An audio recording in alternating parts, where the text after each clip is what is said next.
January 27th, 1998. A cold, gray morning in Woking, England.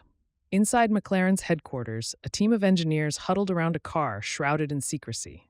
Its silver and red livery gleamed under fluorescent lights, a machine born not just from ambition, but desperation. This was the MP413, and it would change Formula One forever. To understand why, we need to rewind to 1997. McLaren hadn't won a championship in 5 years. Their last title came in 1993 with Senna, a fading echo of glory. The 1997 season had been a nightmare. Mika Häkkinen, their lead driver, suffered an engine failure while leading the European Grand Prix at Jerez. As his Mercedes V10 erupted in smoke, so did McLaren's hopes. Across the garage, David Coulthard managed just a single win. Meanwhile, Ferrari's scarlet cars, piloted by Michael Schumacher, were rising. The Scuderia had momentum. McLaren had only regrets. But in the shadows, a revolution was brewing. Adrian Newey, Formula One's most coveted designer, had stunned the paddock in 1997 by leaving Williams, the team he'd led to 4 straight titles, for McLaren. The move was seismic. Newey's genius lay in his ability to bend aerodynamics to his will, to find loopholes others couldn't see. Ron Dennis, McLaren's meticulous team principal, gave him one directive: build a car to destroy Ferrari. The MP413 was Newey's answer. A car so radical, even veteran engineers raised eyebrows. Its nose sat high, channeling air under the chassis like a wedge. The waist narrowed sharply, funneling clean airflow to the rear wing, a concept so extreme, rivals dismissed it as a gamble. But the real secret lay hidden beneath the bodywork, a mechanical system called brake steer. Here's how it worked. During cornering, the rear inside brake would engage subtly, pivoting the car into the turn. The effect? Häkkinen could carry 10 kilometers per hour more speed through corners than Schumacher's Ferrari. It was legal, for now. Powering this innovation was Mercedes' FO110G V10 engine, a 790 horsepower masterpiece of reliability. While Ferrari's engines faltered, Mercedes' unit ran like a Swiss watch. But even perfection had a price. Newey's aggressive packaging forced engineers to squeeze components into spaces no one thought possible. It's like building a watch inside a matchbox, joked one mechanic. On January 27, 1998, the MP413 broke cover. The launch was a spectacle of confidence. Ron Dennis called it the pinnacle of engineering. Häkkinen, ever the stoic Finn, simply said, "This car feels different." Critics weren't convinced. Ferrari's technical director, Ross Brawn, shrugged. Pretty, but complicated. Complexity breaks. Schumacher, ever the predator, quipped, "We'll see who's smiling in Melbourne." What no one knew was that McLaren had already tested the MP413 in secret. At Spain's Circuit de Catalunya, weeks before the launch, Häkkinen had lapped 2 seconds faster than the 1997 car. Engineers exchanged disbelieving glances. Newey, leaning against a garage wall, allowed himself a rare smile. But innovation in Formula One is a double-edged sword. For every leap forward, there's a rule book waiting to clip your wings. The FIA's technical delegates were already dissecting the brake steer system, debating its legality. Newey knew the clock was ticking. "We'll enjoy it while it lasts," he told Dennis. As the MP413 crated up for its flight to Melbourne, the team felt a mix of hope and dread. 5 years of frustration hung in the balance. Ferrari loomed. Schumacher lurked. And McLaren? They had a car that defied convention, and a designer who'd staked his reputation on breaking the rules. The 1998 season wouldn't just test speed, it would test nerve. And it all started with a silver arrow, forged in desperation, aimed straight at Formula One's heart. March 8th, 1998, the Australian Grand Prix. Under the searing Melbourne sun, Mika Häkkinen's MP413 tore through the first corner, leaving Michael Schumacher's Ferrari staring at its rear wing. By lap 15, Häkkinen's lead stretched to 12 seconds. By the checkered flag, it was 20. David Coulthard finished second. A McLaren won too. The message was clear. Ferrari's resurgence was over. The MP413 wasn't just fast, it was untouchable. In Brazil, Häkkinen outraced a monsoon, lapping 3 seconds quicker than Schumacher in the rain. In Argentina, he clinched pole by a staggering 1.3 seconds. Reporters scrambled for superlatives. The silver arrow, they called it. A spaceship. Schumacher, uncharacteristically rattled, admitted, "I can drive perfectly, and it's not enough." But McLaren's dominance hid a secret. Buried in the car's technical schematics was Adrian Newey's brazen innovation, the brake steer system. A mechanical link connecting the steering wheel to the rear brakes, it allowed Häkkinen to brake the inside rear wheel mid-corner, pivoting the car like a door on a hinge. The effect was witchcraft.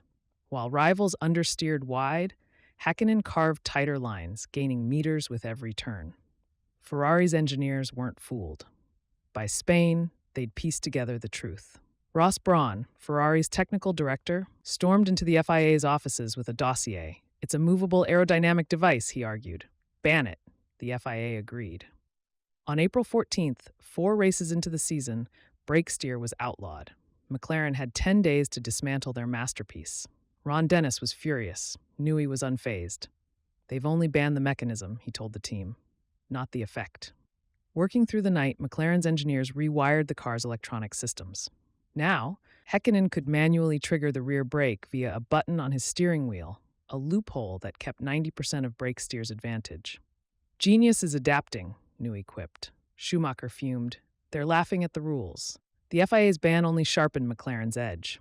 At Imola, Häkkinen took pole by half a second. In Monaco, he weaved through the harbor front, his reworked MP413 dancing over the curbs. By mid-season, he'd won 5 of 8 races. But the pressure was mounting. At the British Grand Prix, Coulthard's engine failed while leading. At Hockenheim, Häkkinen's gearbox jammed. Ferrari pounced, Schumacher clawing back points. Yet Häkkinen, once haunted by near misses, had transformed. The Finn's icy focus became legendary. "I don't feel pressure," he told reporters. "I feel opportunity." In Hungary, he proved it.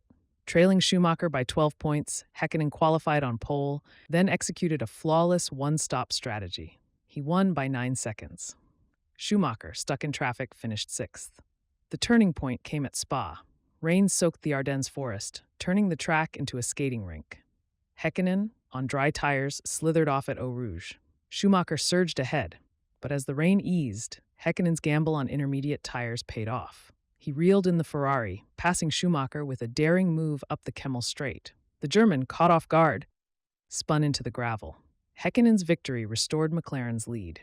By season's end, the numbers spoke for themselves. 9 wins, 12 poles, a constructor's title won by 48 points. But the true legacy of the MP413 wasn't in trophies. It was in the audacity of its design, a machine that forced rivals to rewrite their rulebooks. Ferrari's engineers spent the winter cloning Newey's ideas. Schumacher demanded a car that doesn't just compete, but crushes. Yet as McLaren celebrated, cracks began to form. The MP413's complexity strained the team. Newey's relentless push for innovation left little room for evolution. "We built a rocket," confessed one engineer, "but rockets burn out."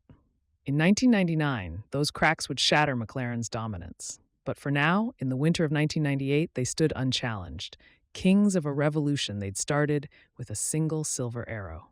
November 1st, 1998. Suzuka, Japan. Mika Häkkinen entered the final race of the season with a 4-point lead over Michael Schumacher. The Finn had dominated all year, but Ferrari's relentless pursuit had narrowed the gap. Now, under brooding skies, the title would be decided in a duel between F1's coldest tactician and its fiercest predator. Schumacher seized pole, his Ferrari clawing half a second from Häkkinen's best. On race day, rain threatened but never fell. At lights out, Schumacher surged ahead. Häkkinen, bogged down by wheel spin, dropped to 3rd. For 20 laps, the McLaren trailed until a malfunction in Schumacher's Ferrari gifted Häkkinen the lead. But this was no fluke. The Mercedes engine, flawless all season, purred as Häkkinen pulled away. Then disaster. On lap 35, a miscommunication during a pit stop left Häkkinen stationary for 12 seconds. Schumacher reclaimed the lead. The title hung in the balance. But Häkkinen, icy as ever, refused to yield.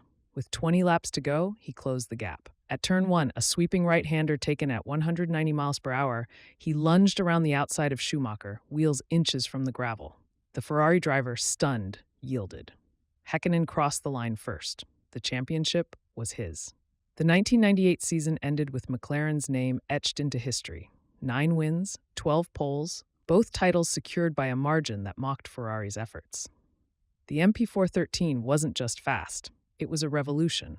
Adrian Newey's narrow-waist design became the template for every car that followed. Ferrari's Rory Byrne spent the winter replicating its aerodynamics, but the F399 rushed to match McLaren proved fragile. Schumacher's title bid in 1999 ended with a broken leg at Silverstone. Yet for McLaren, triumph came at a cost. The MP413's complexity left little room for improvement. Newey's relentless focus on innovation had pushed the team to its limits. "We built a masterpiece," he admitted, "but masterpieces are hard to repeat." In 1999, reliability crumbled. Häkkinen retired from 6 races with engine failures. Coulthard struggled to adapt. Ferrari, humiliated in 1998, snatched both titles. But the MP413's legacy endured. Its brake steer system, though banned, inspired F1's eventual shift to electronic driver aids. Newey's high-nose, tight packaging philosophy defined cars for a decade. Even Schumacher, after joining Ferrari, demanded a car that mirrored the MP413's aggression. "They showed us the future," he said. "We had no choice but to follow."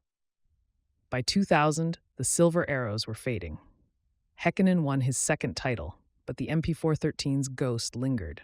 That car was special, he reflected. It wasn't just about speed, it was about belief. Ron Dennis, ever the perfectionist, disagreed. "We peaked too soon. In Formula One, standing still is death." Today, the MP413 sits in McLaren's museum, a relic of a bygone era. Its innovations seem quaint compared to hybrid engines and wind tunnel bands, but its impact is undeniable.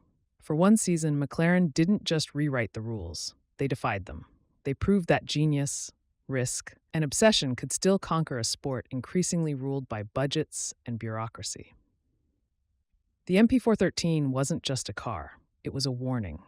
A reminder that in Formula One, the line between triumph and obsolescence is thinner than a carbon fiber wing, and that the machines we call perfect are often just waiting to be eclipsed.